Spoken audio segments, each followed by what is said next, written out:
In this video, I'm going to teach you what the greatest influencers and salespeople do better than you and why Socrates and the Socratic Method is not what you think.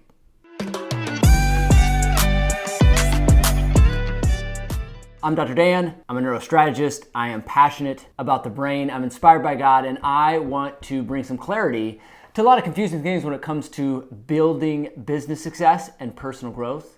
I want to help you not only think, but literally build with practical steps your dreams into reality. So let me break this down for you. The number one thing that great influencers and great salespeople do that you're not doing or potentially not doing as well as you could or should be is listening.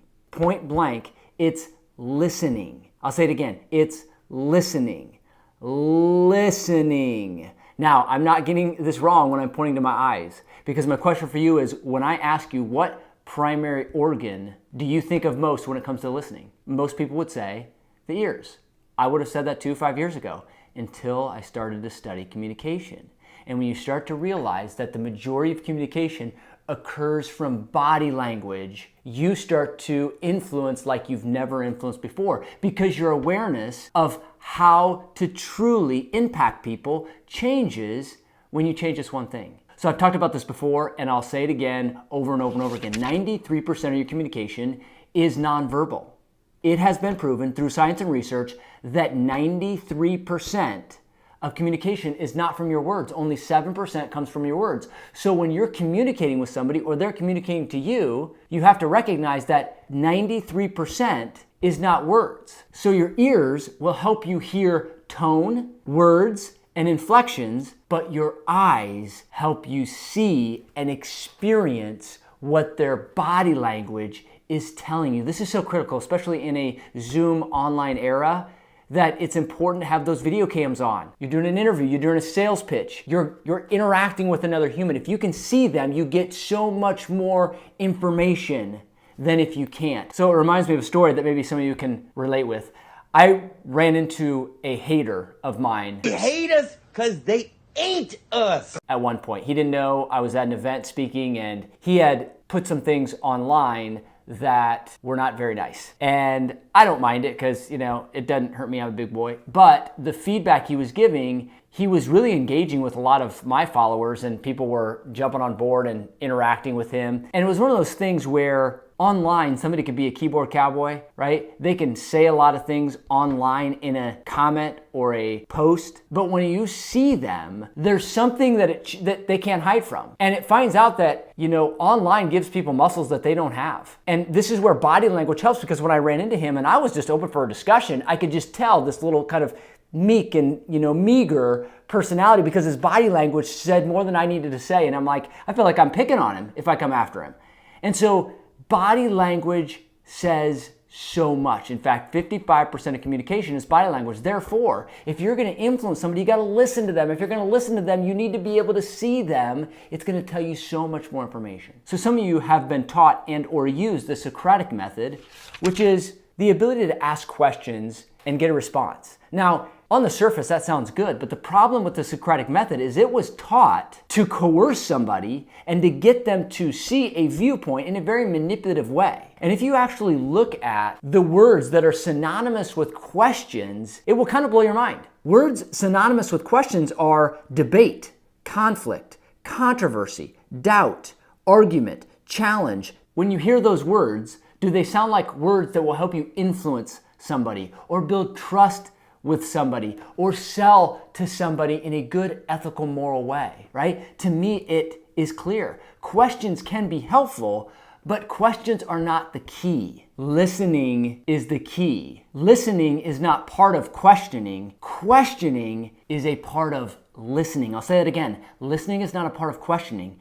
Questioning is a part of listening. Think about that. Underneath the umbrella of listening is questions. So the ultimate goal, if you're going to influence somebody in a good way, persuade somebody, you've got to have an ability to not only ask the right questions, but be able to listen without a desire to get your point across, but rather understand where they're coming from. An interesting phenomenon occurred after salespeople were at a job for 18 months, and they called it the 18-month dip. This is really fascinating, so check this out.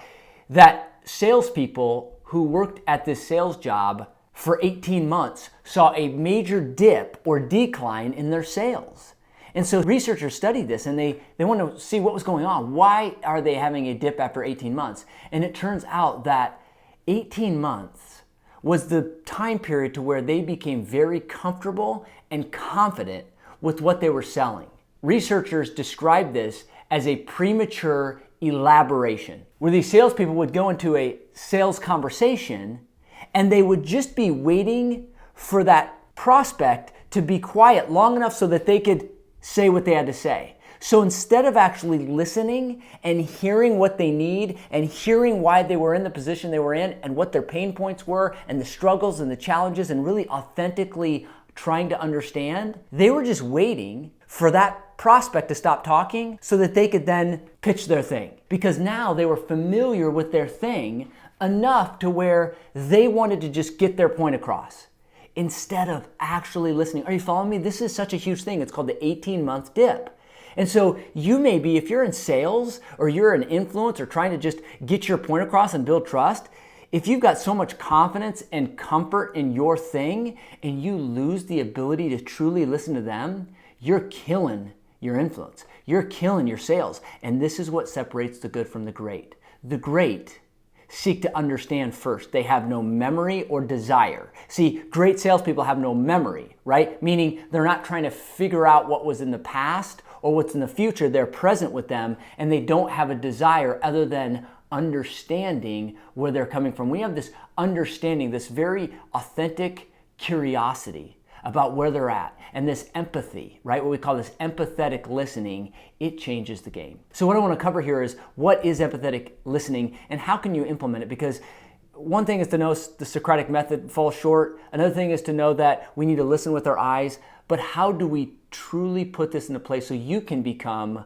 like the greatest influencers and salespeople of this time? So I'm going to go through the 5 simple but very powerful things that you can do right now to become a better influencer and salesperson. Number 1, you have to be fully present and aware. No desires, no predetermining where they're at, where they're heading, or what they need. You are literally there to understand where they're at. And you have to do that through your eyes and your ears and great questions.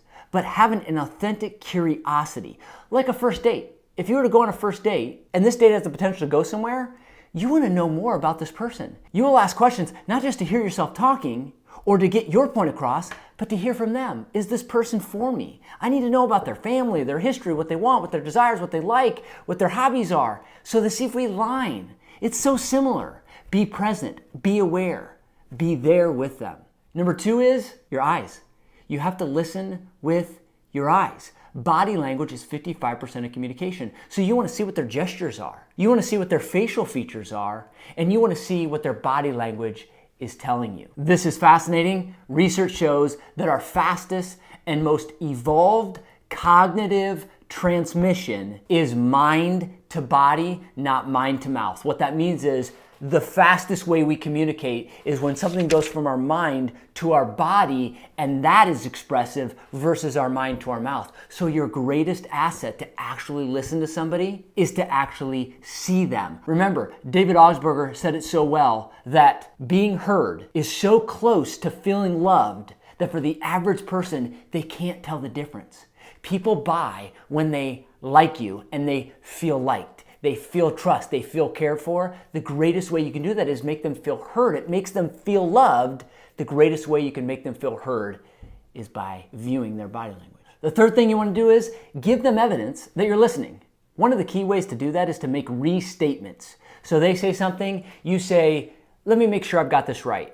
Now, before we move forward, let me make sure I'm understanding you correctly. Let me make sure, right, when you make these restatements, it tells their mind you're listening. It affirms them. It gives them evidence that you're not just there to get your point across. You're there to make them feel understood.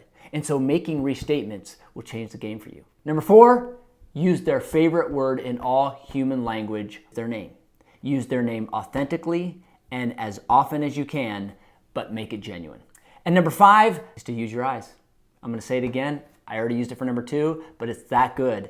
Is that most of you are missing out on having influence and truly listening, making people feel loved and heard because you're not looking. You're not listening with your eyes. It's called level 5 listening. You're gonna listen with your eyes. When you do this, I'm gonna tell you, you're gonna notice how influential you can be and how easier communication becomes. So there you have it. The single greatest thing that great influencers and salespeople are doing that separate the good from the great. Listening is key. I'm telling you, get this down. Everything else falls into place. But have an authentic curiosity for truly understanding people, where they come from, what they need, and how you can bridge that gap. Remember this, when you start to understand the simple things of how this brain is wired and works, life gets easier. It gets better. It gets more fun. Your ability to take your message to the masses is right there for the taking. Do me a solid, hit the like, subscribe, or leave me a comment. I'll get back to you. More where that came from. Dr. Dan, out.